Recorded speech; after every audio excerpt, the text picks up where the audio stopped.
On a scale of 1 to 10, what chance do you give the Thunder to win Game 3? A 1. Plain and simple. Kevin Durant and Russell Westbrook have to combine to score over 75 points in order for them to win this game. I'm telling y'all right now, the only reason I have not pulled out the brooms is because I have entirely too much respect for Kevin Durant and Russell Westbrook's abilities. But the loss of Serge Ibaka is devastating, just devastating. And because we've learned with the absence of Serge Ibaka how little help he had on the front line. Serge Ibaka is not only a SWAT master, but he moves his feet well. He can defend a man up. He can provide weak side help. He runs like a greyhound. He's quick enough to get to the basket to cover guys for their mistakes. Not to mention he facilitates you pressuring on the perimeter because you can take chances knowing he's back there. And that doesn't even bring into account offense, where he's got a nice 15 to 17-foot jump shot. He's one of the better shooting power forwards in the game. And when you take him out of this lineup, it allows you to key on Kevin Durant. It makes it virtually impossible for Scott Brooks to play Durant and Westbrook together because you need one of them on the court at all times. And if they're on the court at the same time, foul trouble or whatever can occur.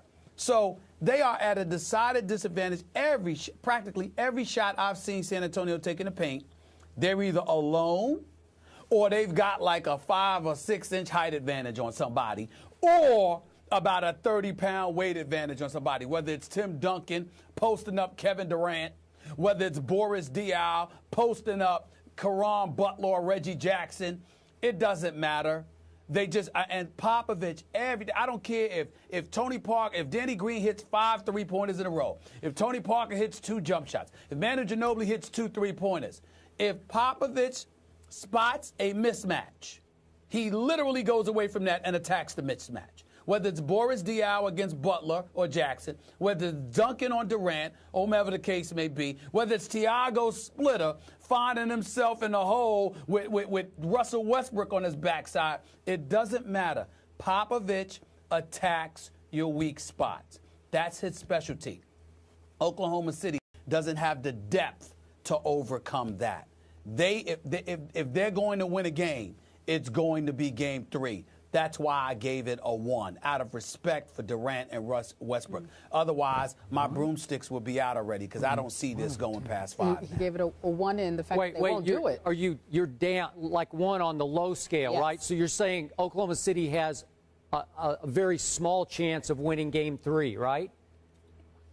Yes. I think this is their only shot, Skip, to win a game this series. And I think that means you're going to predict that San Antonio will win Game 3.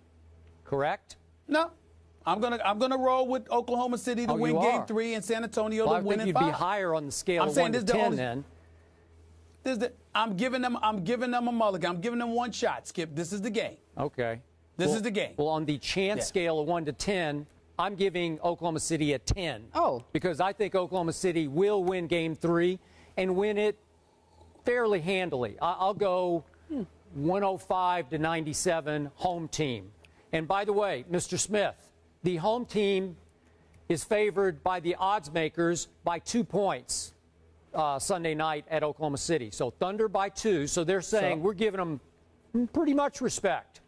And I'm here to say it again. The more I hear you talk about Serge Ibaka, I think he should have been this year's NBA MVP because he's everything to that team. I always hear, oh, Durant and Westbrook are 2 of the top 5 players in the NBA. Well, apparently they can't be because without Serge, they're nothing, man. They got no chance against a Spurs team that is old and slow and boring and unathletic. And I don't know how they're doing it. With So Serge, he's my MVP. I want to revote. Yes, okay? the real MVP. But here's what's going to happen. Well, okay, go ahead. No, I was just saying that it's not really about Serge, Skip. It's about the makeup of the team. You know, look at their front line. Collison, Perkins, Adams away, even though Adams is improving, and I think he's going to be he's a bright spot for their future. But, I mean, if you just look at their front line, that's the problem. You don't have anybody on their front line, really, offensively. And no shot blockers. Do you know, again, I'm closer to a lot of the fans in Oklahoma City because a lot of my friends live there, obviously.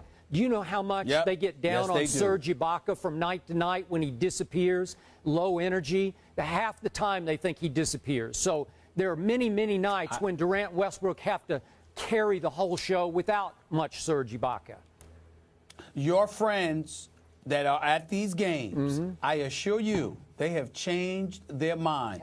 The level of appreciation for Serge Ibaka has elevated exponentially over the last couple of games. I'm not sure about that. But I will remind you, the Thunder have beaten the Spurs in Oklahoma City the last 7 times. That is the NBA's loudest crowd. I am here to suggest that I believe that Durant and especially Westbrook will start making some of the open shots that they missed in games 1 and 2. I'm also going to suggest, and people can laugh all they want, that in either game 3 or 4, Serge Ibaka will attempt to play. It's a calf injury, not a knee surgical procedure injury. Again, you can ice it, you can heat it, you can stretch it, you can massage it. I just think he might try to play, let's say game 4, because there is a big gap all the way, obviously, to game 4, which would be Tuesday night. I just think he will try to be a Willis Reed inspirational figure in one of these games. I'm going to give this game, and I hope I'm wrong about this because, you know, I want the Spurs to sweep, obviously. I don't think they can. I think the series hasn't even started yet, and I think it's going to start on Sunday night.